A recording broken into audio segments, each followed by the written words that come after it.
जय हिंद दोस्तों। आज का हमारा लेक्चर नंबर है फर्स्ट और टॉपिक है एसएसबी इंटरव्यू। एसएसबी इंटरव्यू, चलिए बात करते हैं दोस्तों। एसएसबी इंटरव्यू एक 5 डेज इंटरव्यू प्रोसेस है, यानी कि एसएसबी इंटरव्यू जो है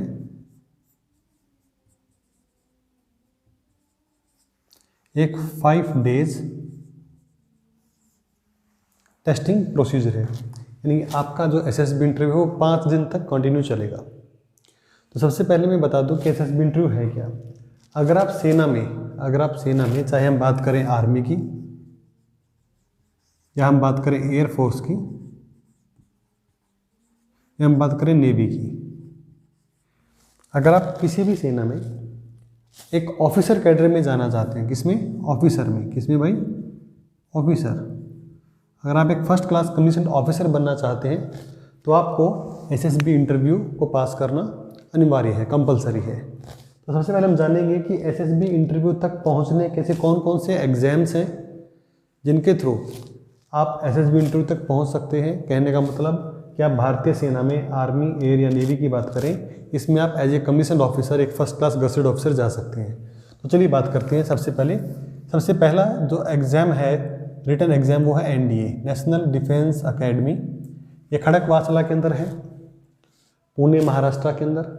और इसमें बॉयज़ कैंडिडेट, केवल बॉय, जो बच्चे 12th क्लास के अंदर हैं, जो पास कर चुके हैं या 12th क्लास के अंदर अभी पढ़ रहे हैं, अपीयरिंग कैंडिडेट हैं, ऐसे सभी साथी एनडीए का पेपर दे सकते हैं, जिसका एज लिमिट 16.5 से 19.5 साल के बीच में होना चाहिए।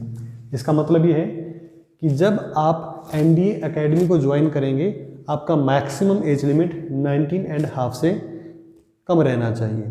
तो लगभग 16.5 से 18.5 साल के बच्चे इस पेपर को दे सकते हैं।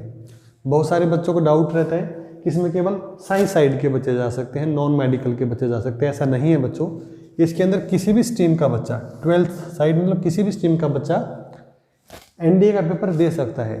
एनडीए एक कॉमन एग्जाम्स है, जिसको आर्मी में जाना है, उसके पास चाहे आर्ट हो, साइंस हो या कॉमर्स हो, कोई भी साइड हो, आर्ट्स, साइंस या कॉमर्स, कोई भी साइड हो, वो आर्मी में जा सकता है। लेकिन जिसको एनडीए के थ्रू एयरफोर्स में जाना है, किस में जाना है भाई? एयरफोर्स में ऑफिसर बनना है, उसके पास साइंस साइड यानी कि फिजिक्स, केमिस्ट्री, मैथ का होना कंपलसरी है। सिमिलरली जिसको एनडीए के थ्रू नेवी में जाना है, उसके लिए भी फिजिक्स, केमिस्ट्री, मैथ का होना ज़रूरी है। मतलब अगर आप एनडीए का पेपर देके आर्मी में जाना चाहते हैं तो आपका कोई भी सब्जेक्ट हो सकता है +2 कक्षा के अंदर। लेकिन अगर आप एनडीए के थ्रू एयरफोर्स और नेवी में जाना चाहते हैं, तब आपके पास नॉन मेडिकल होना मैंडेटरी है, अनिवार्य है। तो ये है एनडीए। कोई भी बच्चा इसका पेपर दे सकता है। जैसे ही वो पेपर पास करेगा, उसका इंटरव्यू आएगा, डायरेक्ट इंटरव्यू आएगा रिटन के बाद, जिसका नाम है एसएसबी, मतलब सर्विस सिलेक्शन बोर्ड इंटरव्यू, जो 5 दिन तक चलता है। दूसरा एग्जाम है हमारे पास CDS, combined defence service examination. प्यारे बच्चों, इसमें कोई भी कैंडिडेट, बॉय या फिर गर्ल कैंडिडेट, इस पेपर को दे सकता है, जो बच्चा ग्रेजुएशन के फाइनल ईयर में है, चाहे वो बीटेक कर रहा है, बीए कर रहा है, बीएससी कर रहा है। अगर वो ग्रेजुएशन के फाइनल ईयर में कोई बच्चा है, चाहे वो लड़का है या लड़की है, वो इस पेपर को दे सकता है। ये पेपर भी तीनों सेनाओं के लिए कॉमन है। आर्मी, एयरफोर्स, नेवी का ये कॉमन एग्जाम है। लड़कियां सीडीएस के थ्रू केवल ओटीए यानी कि ऑफिसर ट्रेनिंग एकेडमी, ओटीए को ज्वाइन कर सकती हैं, केवल गर्ल्स हमारी, ठीक है, ओटीए। बाकी जो मेल कैंडिडेट्स हैं वो सीडीएस के थ्रू नेवी, आर्मी, एयरफोर्स तीनों को ज्वाइन कर सकते हैं। आगे चलते हैं। जैसे आप इस एग्जाम को पास करेंगे, आपका एसएसबी इंटरव्यू आएगा, आपको इसको पास करना होगा। नंबर 3 एक कौन सा एग्जाम है? AFCAT, air force common admission test. समझिएगा, ये कॉमन एग्जाम है तीनों सेनाओं का, ये भी एक कॉमन एग्जाम है तीनों सेनाओं का। लेकिन एयरफोर्स कॉमन एडमिशन टेस्ट ये इंडियन एयरफोर्स का अपना पर्सनल एग्जाम है। यानी कि जब आप इस एग्जाम को भरते हैं तो पहले कंडीशन देखिए, कोई भी बॉय या फिर गर्ल्स कैंडिडेट जो कि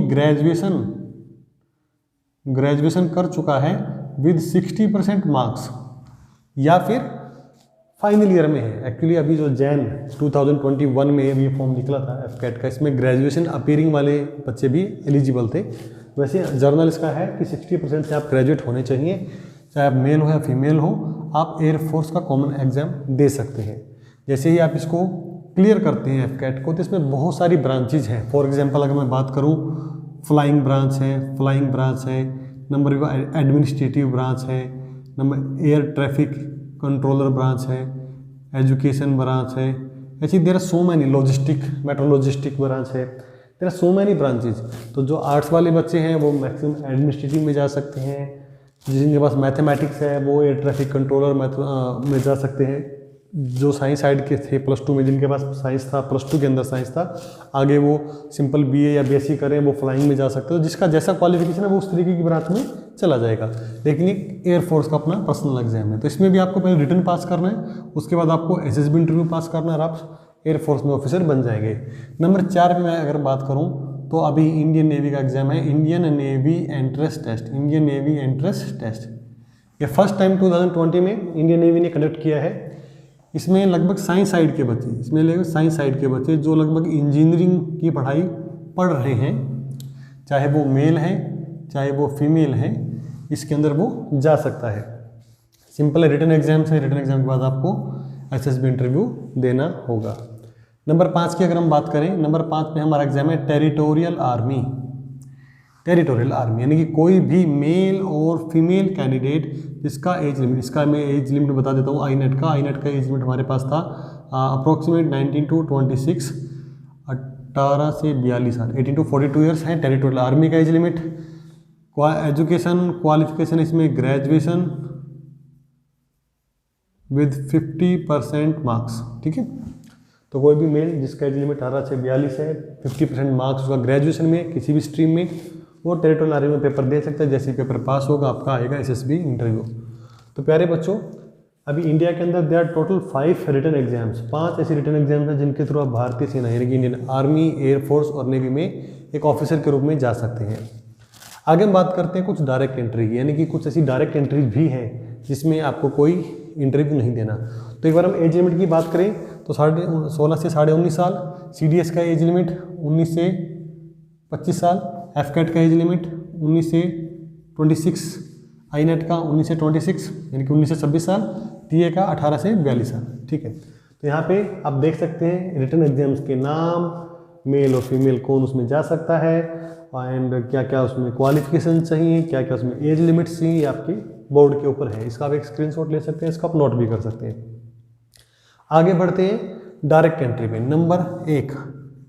नंबर एक जो डायरेक्ट एंट्री की बात करूँ, यानी कि जिसमें आपका कोई भी रिटन एग्जाम्स नहीं होता, तो सबसे पहले हमारा नंबर 1 पे डायरेक्ट एंट्री है TES, टेक्निकल एंट्री स्कीम। कोई भी बॉय कैंडिडेट जिसका एज लिमिट सेम NDA का है 16.5 to 19.5, boy candidate, same qualification PCM with 70% marks minimum, यानी कि एग्रीगेट तीनों का मिला के फिजिक्स, केमिस्ट्री, मैथ्स का टोटल मार्क्स अगर हम इकट्ठा टोटल करें तो 70% बनना चाहिए तीनों सब्जेक्ट के अंदर जाके। अकेले में नहीं भाई, तीनों का मिला के 70 बनना चाहिए, ठीक है।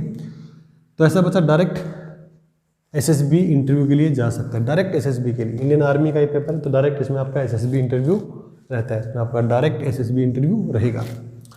लेकिन अभी TES 45 एंट्री निकली थी, अभी भी निकली हुई है TES 45 एंट्री, उसमें यही एलिजिबिलिटी था। लेकिन ऐसा सुनने में आया है नोटिफिकेशन आ रहा है कि जो TES 46 एंट्री भी निकलने वाला है नेक्स्ट मई जून जुलाई के अंदर, उसमें इसको थोड़ा सा मॉडिफाई कर दिया है। मॉडिफिकेशन क्या कर दिया है कि फिजिक्स केमिस्ट्री मैथ में 60% नंबर हो, बट प्लस में क्या कर दिया, JEE मेन आपको BTech के लिए जो आप पेपर देते हैं, BTech करने के लिए जब आप कॉलेज में जाते हैं तो उसके लिए एक एग्जाम होता है JEE मेंस का।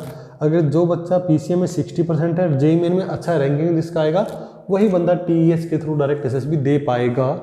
ऐसा TES 46 एंट्री के लिए अभी एक नोटिफिकेशन आया है, लेकिन एट प्रेजेंट अभी TES में 70% वाला बच्चा डायरेक्ट जा सकता था।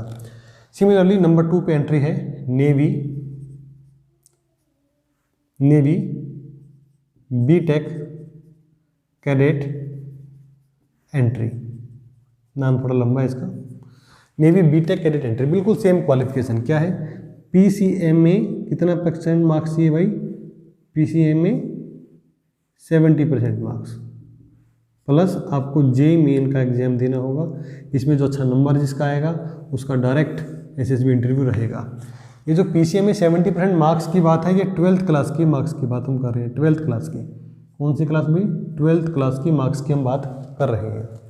तो PCM में 70% लीजिए, JEE मेंस का पेपर दीजिए, आप इंडियन आर्मी में भी डायरेक्ट इंटरव्यू दे सकते हैं और नेवी में भी डायरेक्ट इंटरव्यू दे सकते हैं। एज लिमिट दोनों का सेम है, 16.5 से 19.5 साल का बच्चा आर्मी नेवी में आप +2 के बाद आप डायरेक्ट ऑफिसर के लिए इंटरव्यू दे सकते हैं। आप रिटर्न तो दे ही सकते हैं NDA, लेकिन NDA के साथ साथ आप डायरेक्ट भी ट्राई कर सकते हैं अगर आपके मार्क्स अच्छे हैं 12th के अंदर। नंबर 3 की अगर हम बात करें जैग एंट्री, जज एडवोकेट सॉरी नंबर 3 पे अगर हम बात करें तो वो एंट्री में TGC टेक्निकल ग्रेजुएट कोर्स, ये भी उन बच्चों के लिए है जो इंजीनियरिंग की पढ़ाई कर रहे हैं या फिर इंजीनियरिंग की पढ़ाई के फाइनल ईयर में है या जो कर चुके हैं या जो फाइनल ईयर में है।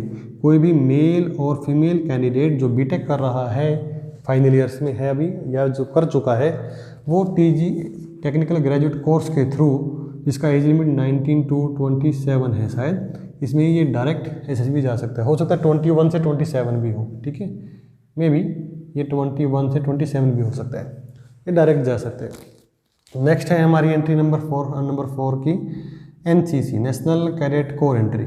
कोई भी मेल या फीमेल कैंडिडेट जो ग्रेजुएट है या ग्रेजुएशन के फाइनल ईयर में है, जिसके पास NCC का C सर्टिफिकेट है, मिनिमम अल्फा और ब्रेवो A और B ग्रेड जिसके पास है, चाहे वो लड़का है लड़की है, किसी भी साइड से वो पढ़ रहा है, चाहे आर्ट्स है कॉमर्स है, कुछ भी उसके पास है, अगर उसके पास कॉलेज में NCC है तो वो बच्चा डायरेक्ट SSB इंटरव्यू दे सकता है इंडियन आर्मी में, इंडियन एयरफोर्स में और इंडियन नेवी में। नंबर 5 पे जो एग्जाम्स नहीं, डायरेक्ट जो एंट्री है उसका नाम है जैग जज एडवोकेट जर्नल एंट्री, यानी कोई भी मेल या फीमेल कैंडिडेट जो LLB कर रहा है 55% से और जिसका एज लिमिट 21 से 27 ईयर्स है, ऐसा बच्चे भी SSB में डायरेक्ट जा सकते हैं। लेफ्टिनेंट के लिए, डायरेक्ट कमीशन ऑफिसर के लिए इंटरव्यू दे सकते हैं। अगर हम बात करें नेक्स्ट नंबर 6 भी, that is army education corps. कोई भी मेल या फीमेल कैंडिडेट जिसने पोस्ट ग्रेजुएशन किया है MA English, MSc mathematics, MSc physics with 50% marks से और जिसका एज लिमिट 21 से 27 है, आई थिंक सो 23 से 27 है, ऐसा बच्चा भी डायरेक्ट इंडियन आर्मी एयरफोर्स में एजुकेशन ब्रांच में डायरेक्ट ऑफिसर के लिए जा सकता है। और एक एंट्री और है नंबर 7 पे, जिसे मैं बोलता हूँ ACC आर्मी कैडेट कोर, यानी कि जो हमारे जवान भाई हैं जो 10th या +2 के बाद आर्मी एयरफोर्स नेवी में एक सोल्जर एंट्री पे सिलेक्ट हुए हैं, वो भी 4 या 5 साल की सर्विस के बाद direct army cadet corps entry के थ्रू डायरेक्ट सेना में SSB दे सकते हैं। यानी कि हमारे जवान भाई भी सेना में ऑफिसर बन सकते हैं। उनको अपना डिपार्टमेंटल थ्रू कोई इंटरव्यू कंडक्ट या इंटरव्यू क्लियर करना पड़ता है, जो उनका CO या कमांडिंग ऑफिसर उनको रिकमेंड करता है डायरेक्ट SSB के लिए। तो प्यारे दोस्तों, SSB तक जाने के यानी कि ऑफिसर बनने के लिए चाहे आप रिटन एग्जाम के थ्रू ट्राई करें, चाहे आप डायरेक्ट ट्राई करें, एक कॉमन चीज़ है, वो है सर्विस सिलेक्शन बोर्ड इंटरव्यू, जो कि 5 डेज तक आपका चलता है। तो आज मैंने बताया कि SSB इंटरव्यू में पहुंचने तक ऐसे कौन कौन से एग्जाम्स हैं या कौन कौन सी एंट्रीज हैं जिनके थ्रू आप डायरेक्ट सेना में ऑफिसर बन सकते हैं। इसे नेक्स्ट वीडियो में मैं आपको बताऊंगा कि SSB क्या है, SSB में कौन कौन से टेस्ट हैं, उनके क्या क्या नाम हैं, कितने टेस्ट होते हैं, कितने दिन चलता है, हर डेज वाइज, डेज फर्स्ट क्या होता है, डेज 2, 3, 4 में क्या क्या होता है, 5 तक मैं सारा एक्सप्लेन करूँगा नेक्स्ट वीडियो में। तो आज के लिए इतना ही, ये था हमारा lecture number 1, this is video number 1। आपको नेक्स्ट वीडियो नंबर 2 में बताएंगे कि SSB में कौन कौन से टेस्ट होते हैं। Thank you very much. जय हिंद।